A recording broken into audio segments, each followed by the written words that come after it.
Hello Aries, Sun, Moon Rising, and Venus Signs. Kamusta kayo? Sana po'y nasa mabuti kayong kalagayan. Welcome back po sa Star Tarot. At kung bago kayo rito, welcome din po kayo. Please subscribe, like, share my videos, and leave me a comment kung naka-resonate po kayo. Thank you. So, tignan natin kung ano yung mga messages and energies ninyo for the first half of August. So, first card, we have time for a new direction. Ayan. So, changes are ahead of you sa ngayon. Maaaring kailangan mo nang i-redirect no, sa ibang direction yung inyong energy, yung oras mo, yung attention mo, yung focus mo. Maaari na kailangan na ng pagbabago. You know? O pwede na nararamdaman din naman ninyo yan sa ngayon na o puwedeng, yung parang merong pumupukaw na sa'yo, merong nagpu-pull na sa'yo to be on a different direction na, 'no, na parang maaaring nararamdaman mo naman 'yan na parang hinahatak ka na ng ibang bagay or ibang sitwasyon, 'no? So, kasi pupuwede na hindi na nagwo-workout, 'no, kung ano man yung ginagawa mo, ano man yung nasaan man ang focus mo ngayon, maybe it's not working out for you, maaring despite all the things that you've been doing, wala pa rin, 'di ba? So, yun kasi pala, no, kailangan mo na na ano na, ilagay mo na sa ibang direction yung oras at panahon mo. Okay? So, we have, I can't let go. Attachment, obsession, hold on. So, pwede na related ito dito, no, sa bagay na ito. It could be related to that, no, na siguro nahihirapan kang mag-release, nahihirapan kang i-let go kung ano man ang bagay na yan. Pwedeng, kunyari, trabaho, 'di ba?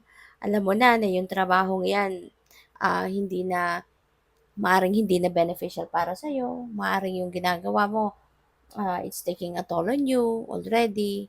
Maring ang dami mo nang naisasakripisyo dito. Tapos, pwedeng hindi na to nakakabuti sa'yo.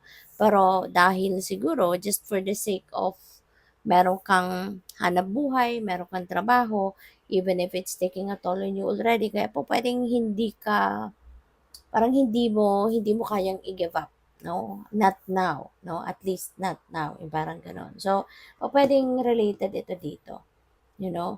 Maaaring you are super attached to it, no? Kahit alam mo na na hindi naman na ito nakakabuti para sa'yo, like at least, no, aside from may kinikita ka, parang sa ibang ibang bagay parang wala din naman 'no, wala din naman ng magandang naidudulot sa'yo. So, parang gano'n. So, what else?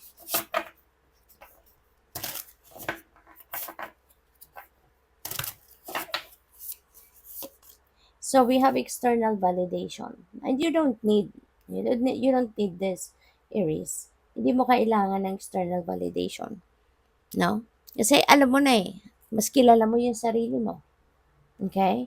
Mas kilala mo yung sarili mo kaya mas mas magtiwala ka sa kung ano yung nararamdaman mo, kung ano yung alam mo about yourself, 'di ba? Kasi mas ikaw yung nakakaalam, ikaw yung mas nakakakilala sa kung anong kakayanan mo, ano yung talents mo, ano yung meron ka, 'di ba? Alam mo kung ano yung taglay mo 'no, na galing. Kaya you don't need external validation from other people. Okay lang, 'di ba, kung merong magsabi sa'yo, mag-compliment sa'yo, magsabi sa'yo na magaling ka, na ganyan. Yeah, that's good, that's okay. At salamat kasi 'di ba mas makakadagdag 'yun sa pag-boost ng tiwala mo sa sarili mo, ng self-esteem mo, ng confidence mo. Pero hindi po puwedeng mag-rely ka sa mga sasabihin ng iba. Kasi higit kanino man, ikaw lang ang mas nakakakilala sa sarili mo. Okay? Kaya you just need to be confident and assertive. Kasi magaling ka. No? Alam mo yun eh. Alam mo yun na kaya mong gawin ang mga bagay na naiisip mo. So, what else? We have soul on fire. Ayan. So, siguro, makakatulong sa'yo na alam mo yun, baka mapagnilay-nilayan mo yan, 'di ba, na alam mo yun, eh, kilala mo yung sarili mo, eh, kaya wag mong isipin 'no, na wala pang nagsasabi sa'yo na magaling ka, eh, ay hindi ka talaga magaling. Kasi alam mo yon, nag-aral ka, 'di ba? Nag-undergo ka ng mga trainings, nag-undergo ka ng mga test, 'di ba? At nalagpasan mo, napatunayan mo na sa sarili mo. Kaya dapat lang, 'di ba, na magkaroon talaga kayo ng soul on fire, 'di ba? Kasi ito yung ano mo eh, ito yung magiging ano ka, magiging determinado ka, 'di ba? Magiging excited ka, 'di ba, na gawin ang mga bagay na gusto mong gawin or kung ano man ang pinapangarap mong gawin, 'di ba? Or kung ano man ang pinapangarap mong maging resulta ng mga bagay na gusto mong gawin. So, by the way, maraming salamat no, for subscribing. And if you haven't subscribed yet, subscribe na kayo. And also, maraming salamat din for not skipping the ads. Malaking bagay yan sa akin.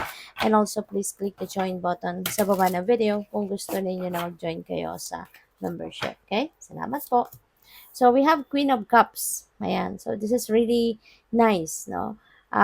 Gamitin mo yung ano mo ngayon, yung pagiging intuitive, no? Pagiging sensitive, gamitin mo yon to your advantage. Kasi makakatulong yon sa'yo na magabayan ka na kung saan ka na dapat papunta.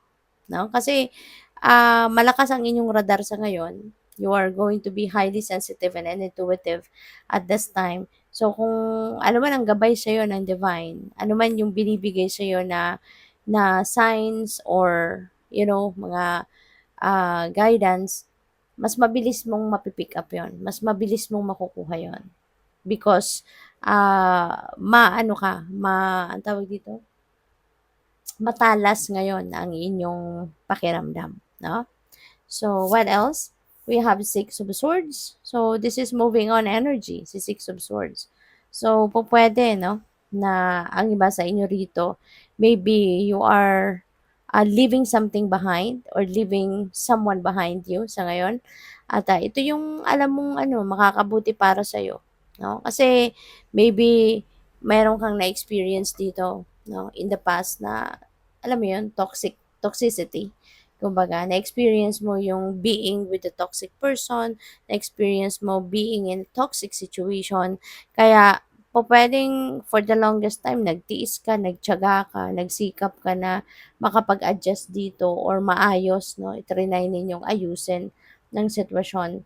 I mean, trinay ninyong ayusin yung sitwasyon para maging mas happier kayo. Pero po pwedeng wala nangyari. Po pwedeng hindi nag-workout. Kaya, ito yung mangyayari. Diba? Maaring i-give up mo na to. Maaring iiwanan mo na to. Kasi, yun, parang sayang ng oras at panahon mo rito. No?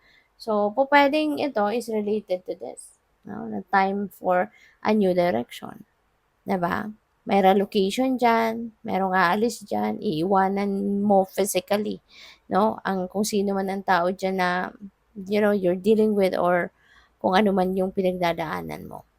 So, we have, the Fool, yeah. So, changes are ahead. Eto na, the Fool. Meron kayong sisimulang bagong ganap, 'no. So, definitely you are really going to move forward in your life. So, kung ano man ito, pupuwedeng yung bagong buhay na 'to related dito, related diyaan, or it could be something else. Pupuwedeng hindi related sa mga gano'n, pupuwedeng magsisimula ka kunyari ng bagong trabaho, bagong, siguro bagong career path, puwedeng gano'n or something else. So, what else? We have the Six of Cups, ayan. So, you know what, ano, meron ditong magta-travel sa inyo, no? Maybe, si Six of Swords din, may travel energy yan eh. So, definitely, merong magta-travel sa iyo. Okay? Pwedeng meron kayong travel dito to come home. Maybe this is traveling home sa mga mahal mo sa buhay. Maybe you are going to visit your loved ones or pwedeng mag-aano ka, pwedeng mag-visit ka sa iyong loved ones or pwedeng uuwi ka na for good, no? Para magsimula ng bagong buhay kasama yung pamilya, yung gano'n. So, good luck sa'yo. Thank you for watching Love and Light. Namaste.